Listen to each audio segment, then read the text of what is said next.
She's too stupid to realize what's going on, I heard my husband James say through the partially open office door. Meredith has always been good at making cupcakes, but business? Please. She doesn't even notice when I move money around. And she signed those loan documents without reading them? His brother Thomas laughed. Man, this is going to be easier than we thought. By next month, we'll own everything. She'll be out, and no one will blame us when the business fails, James continued. She's still blindly in love with me after 20 years. It's almost too easy. I stood frozen outside my shop's back office, hand clasped over my mouth to keep from gasping. My heart hammered so loudly I feared they'd hear it through the wall. I tiptoed backward, praying the old floorboards wouldn't creak. My name is Meredith Wilson.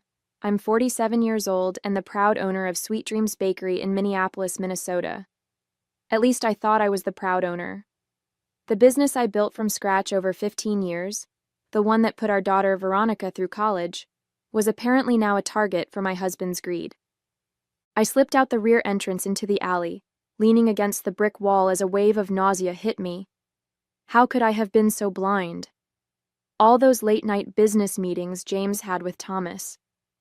The subtle suggestions that I sign paperwork because I was too busy with baking.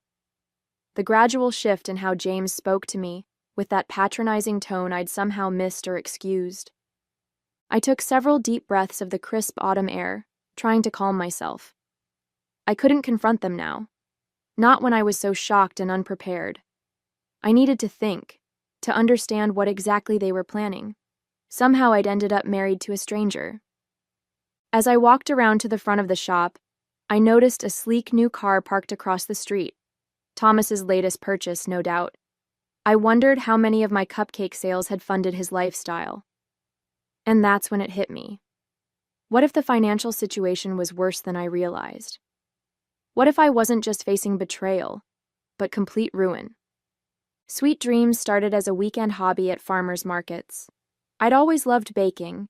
It was something my grandmother taught me growing up in a small town just outside the city. When we needed extra money for Veronica's braces, I started selling my treats.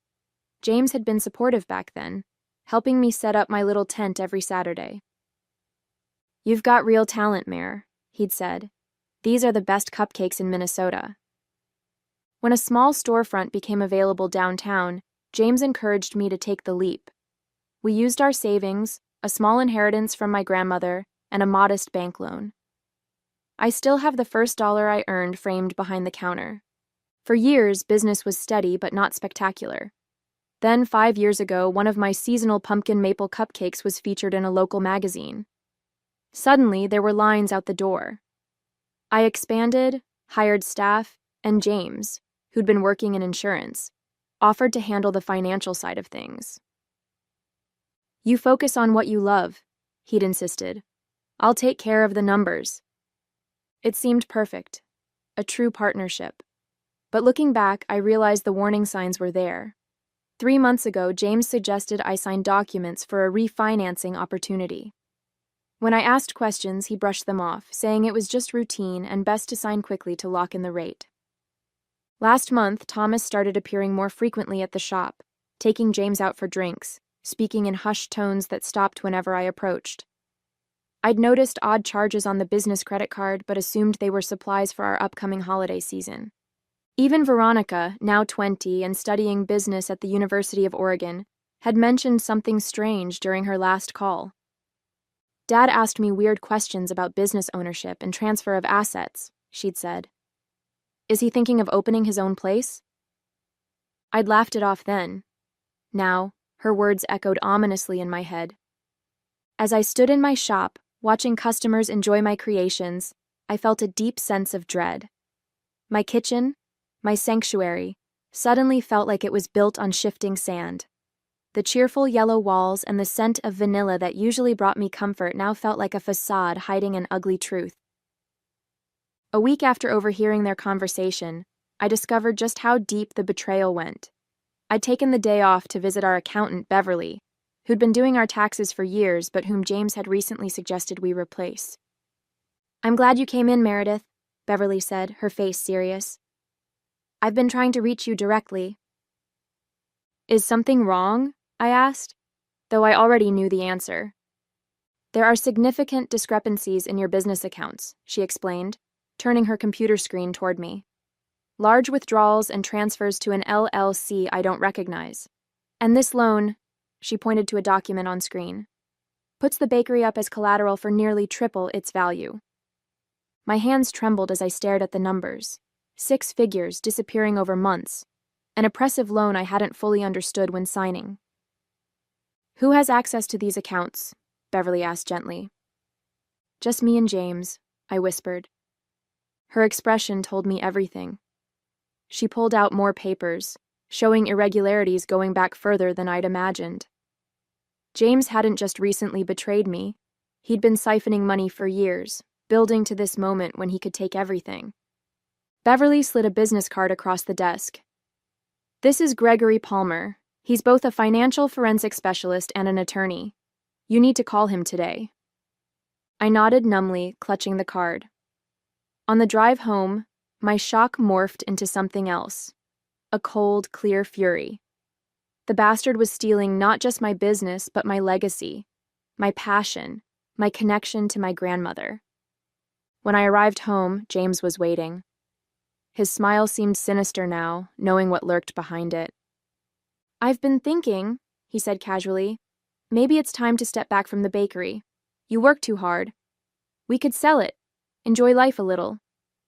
His words confirmed everything. This was the beginning of their endgame, convincing me to willingly give up what they were planning to steal.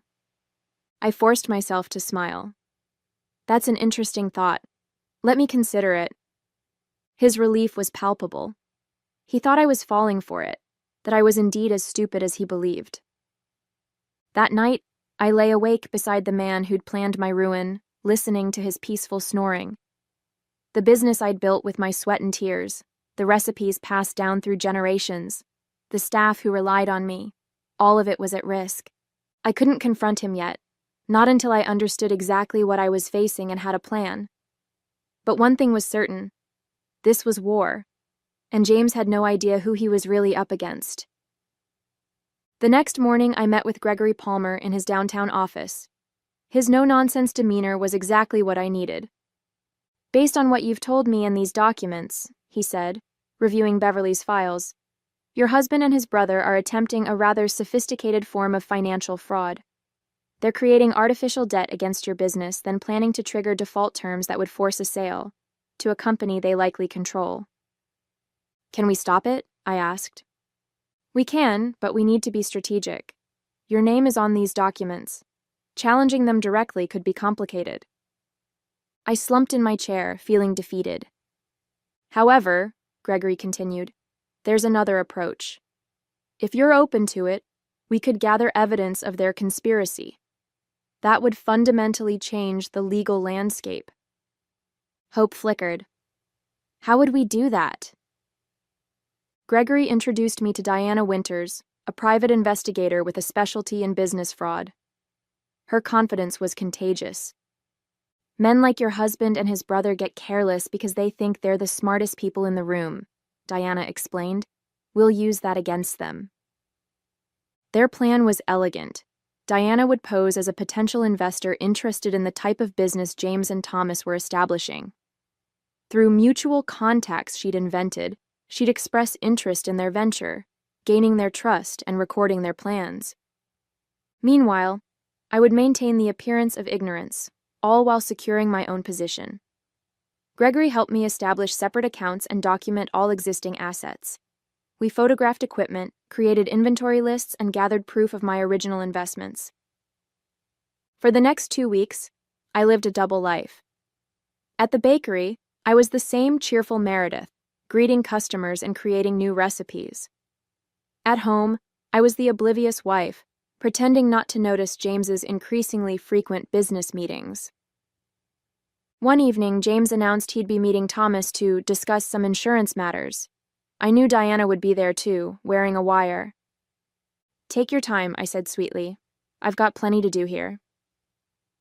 Once he left, I went into his home office, something I rarely did. I needed to find any physical documents he might have kept. After an hour of searching, I found a hidden folder in his desk with copies of the loan documents, planning notes, and, most damning, a business plan for Wilson Brothers Bakery, opening at my current location with a projected timeline showing my exit. I photographed everything, hands shaking with anger. When I returned the folder, I noticed something that made my blood run cold: a life insurance policy on me, taken out 3 months ago, with a substantial payout to James. I called Gregory immediately. "This changes things," he said gravely. "We need to accelerate our timeline. And Meredith, be careful." That night, when James returned home, I watched him with new eyes. Was the insurance policy just good planning, or something more sinister? I wasn't just fighting for my business anymore. I might be fighting for my life. The next day, Diana called with news. "I've got them on record discussing the entire scheme. They're planning to trigger the loan default next week." I felt momentary relief, then terror. I wasn't ready. We needed more time. "There's something else," Diana added. "They're meeting someone tomorrow, a health inspector they've bribed to find violations at your bakery. They want to damage your reputation before they make their move." My plan to fight back was crumbling before it even began. They were moving faster than we'd anticipated, attacking from angles I hadn't even considered. 2 days later, the health inspector showed up unannounced at Sweet Dreams. I recognized him from Diana's surveillance photos: Robert Jenkins, a cousin of Thomas's wife, with a history of taking bribes. "Just a routine inspection," he said with a smile that didn't reach his eyes. I watched him search for violations, planting his finger in clean areas, then testing for residue, taking photos of perfectly functioning equipment, and writing furious notes. I knew what his report would say, no matter what he actually found. That afternoon, my phone rang, Veronica calling from Oregon. "Mom, something weird is happening," she said without preamble. "Dad just called asking if I'd sign some paperwork he's sending over. Something about protecting the family business and needing my signature since I'm a beneficiary." My heart raced. "What did you tell him?" "That I'd look at it first, obviously. I'm not signing anything I don't understand." I nearly cried with relief. "Good, don't sign anything. In fact, don't even open the package. I'll explain everything soon, I promise." "Mom, what's going on? You sound scared." I hesitated, not wanting to burden her, but needing her to understand the severity. "Your father and Uncle Thomas are trying to take the bakery from me. It's complicated, but I'm handling it." "I'm coming home," she said immediately. "No, stay there. Focus on your studies. I've got good people helping me." After we hung up, I sat in my office, staring at the walls covered with framed reviews, customer photos, and the business license in my name. They were trying to take everything, even trying to manipulate my daughter. The line had been crossed. I called a real estate agent I knew, Lynette, who specialized in commercial properties. "I need to understand something," I said. "If I wanted to sell my bakery, how quickly could it happen, and what might it be worth?" Her answer stunned me. Due to the bakery's reputation and prime location, it could potentially sell for nearly twice what I'd imagined. And with the right buyer, a deal could close within weeks. A plan began forming in my mind, one so audacious it made me dizzy. What if, instead of fighting to keep the bakery, I sold it myself? Not because they forced me, but on my terms to someone who would value what I'd built? I called Gregory to explain my idea. "It's risky," he warned. "If James finds out before we're ready, he could try to block the sale." "But if we succeed? Then you control the proceeds, not him. And with the evidence we've gathered, we can ensure he doesn't benefit from his fraud." Diana's next call cemented my decision. She discovered that Thomas wasn't just helping James, he was blackmailing him. Apparently, James had been embezzling from his insurance clients for years, and Thomas had proof. "Your husband is being played too," Diana explained. "Thomas has been recording their conversations as insurance, threatening to expose James if he doesn't go through with stealing your business." The betrayal was even deeper than I'd imagined. My husband wasn't just a thief. He was a coward being controlled by his own brother. That night, I drove to the outskirts of the city and parked at a scenic overlook. I needed space to think clearly.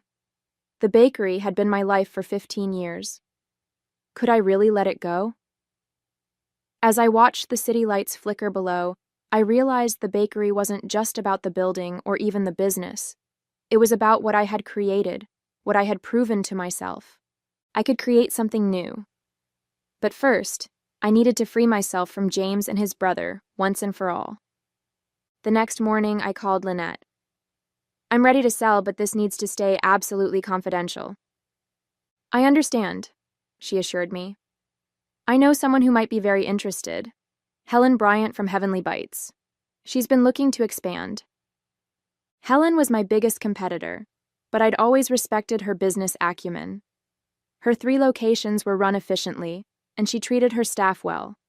If anyone would preserve what I'd built, it would be her. By the weekend, Helen and I were sitting in Gregory's office negotiating terms. She'd offer market value plus a premium for the immediate sale and intact staffing. Additionally, I'd receive royalties on my signature recipes if she continued to use them. "I've admired what you've built, Meredith," Helen said. "I'd be honored to continue your legacy."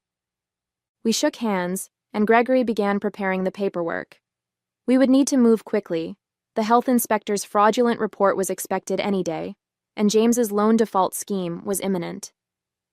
Meanwhile, Diana continued gathering evidence. She'd placed legal surveillance in my office at the bakery, capturing a meeting between James and Thomas where they explicitly discussed their fraud. "Once the health department puts a shutdown notice on the door, the loan terms will trigger," James had said. "She'll be so upset about the violations, she won't even notice what's happening with the business until it's too late." Their callousness was breathtaking. 15 years of marriage, and James saw me as nothing but a means to an end. Just as we were finalizing the sale, an unexpected complication arose. The bank holding the fraudulent loan contacted me, concerned about unusual activities with the business accounts. James had attempted to move more money, triggering their fraud detection systems. "They're accelerating their timeline," Gregory warned. "If the bank freezes everything for investigation, our sale could be delayed." I needed to buy time. Reluctantly, I called James. "The bank called me about the business accounts," I said, feigning confusion. "Something about unusual transfers?" There was a pause. "It's nothing to worry about," he said smoothly. "Just some restructuring I'm doing to improve our tax situation. I'll handle it." "Should I call them back?" They seemed concerned. "No," he said too quickly. "I'll take care of it. That's my department, remember? You focus on your baking." His condescension strengthened my resolve. I contacted the bank directly, working with Gregory to explain that I was aware of the unusual activities and was addressing them as part of a business transition. We provided just enough information to prevent a freeze without revealing our full plan. With that crisis averted, we pushed forward. Helen expedited her financing, and we signed preliminary agreements. The final paperwork would be ready in 3 days, ironically, the same day the health inspector's report was due, and James planned to trigger the loan default. The night before everything would come to a head, I packed a small bag and prepared to stay with a friend. I couldn't bear to be in the same house as James anymore, knowing what I knew. As I was leaving, he came home early, catching me with the suitcase. "Going somewhere?" he asked, suspicion evident. "I need some space," I said, not entirely lying. "I'm staying with Patricia for a few days." He looked relieved, no doubt assuming I was oblivious to his plans and just needed girl time. "Sure, that's probably good. I've got some business matters to wrap up anyway." I nearly laughed at the irony. "Yes," I said. "I believe we both do." On the morning the health inspector's report was due, I arrived at Sweet Dreams earlier than usual. Today wasn't just any day. It was the day James and Thomas thought they would take everything from me. Instead, it would be the day they lost everything themselves. Helen had arranged for her operations manager to meet me for a final walkthrough before signing. Gregory was prepared with all documentation, and Diana had positioned herself nearby to record what promised to be an entertaining confrontation. Right on schedule, Thomas arrived first, carrying a briefcase and wearing a smug expression. He was surprised to see me. "Meredith, didn't expect you in so early?" "I'm always here early on important days," I replied calmly. His eyes narrowed slightly, but he maintained his facade. "Is James here yet?" "He's on his way." 10 minutes later, James walked in, accompanied by a man I didn't recognize, presumably their lawyer. When James saw me, he faltered momentarily before recovering. "Meredith, you remember Arthur Wilson? He's handling some paperwork for us today." I smiled. "Of course. And you all remember Helen Bryant?" James's face paled as Helen stepped forward. "What is she doing here?" he demanded. "Helen is buying Sweet Dreams," I announced. "In fact, we're finalizing the sale this morning. She's already transferred the funds to escrow." The shock on their faces was priceless. Thomas recovered first. "That's impossible. The business isn't yours to sell." "Actually," Gregory said, stepping into view, "it absolutely is. We have documentation proving Ms. Wilson's full ownership. What we also have is substantial evidence of attempted fraud by both of you gentlemen." Diana emerged, holding up a flash drive, "Including recorded conversations detailing your entire scheme." James lunged toward her, but security guards Helen had wisely hired stepped forward. "Don't make this worse for yourself," Gregory warned. "The evidence has already been duplicated and secured." As if on cue, Robert Jenkins arrived with his fraudulent health inspection report. Seeing the crowded bakery and the tension, he stopped in the doorway. "Perhaps you'd like to explain why you were prepared to falsify an official health report," Diana asked him. Jenkins looked at Thomas, then at the security guards, then back at Diana. Making a quick calculation, he turned and hurried out without a word. "You've lost," I told James and Thomas. "Sweet Dreams is sold. The money is protected from your schemes. And by the way," I added, looking directly at James, "I've filed for divorce." The aftermath was swift and devastating for James and Thomas. With Diana's evidence, both faced criminal charges for conspiracy to commit fraud, and James had additional charges related to embezzlement from his insurance clients. Thomas's attempt to distance himself failed spectacularly when his recorded blackmail was revealed. "I sold Sweet Dreams to Helen for $1.2 million, nearly double my expected price." The divorce proceedings moved quickly, with the judge ruling that James had no claim to the proceeds given the evidence of his attempted fraud. His assets were frozen during the investigation, leaving him to face his mounting legal troubles with court-appointed representation. 6 months later, I stood in a small storefront in Eugene, Oregon, just a mile from Veronica's university campus. The sign painter was just finishing the window display. "Meredith's Kitchen, Bakery and Cooking School." "What do you think?" I asked Veronica, who stood beside me. "It's perfect, Mom," she said, squeezing my hand. "I still can't believe you moved here."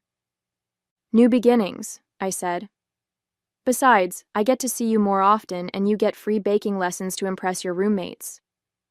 With part of the proceeds from the sale, I'd created this smaller, more personal venture, a combination bakery and cooking school where I could share my grandmother's recipes and techniques with others. It was less about building an empire and more about pursuing joy. James and Thomas both accepted plea deals to avoid longer sentences.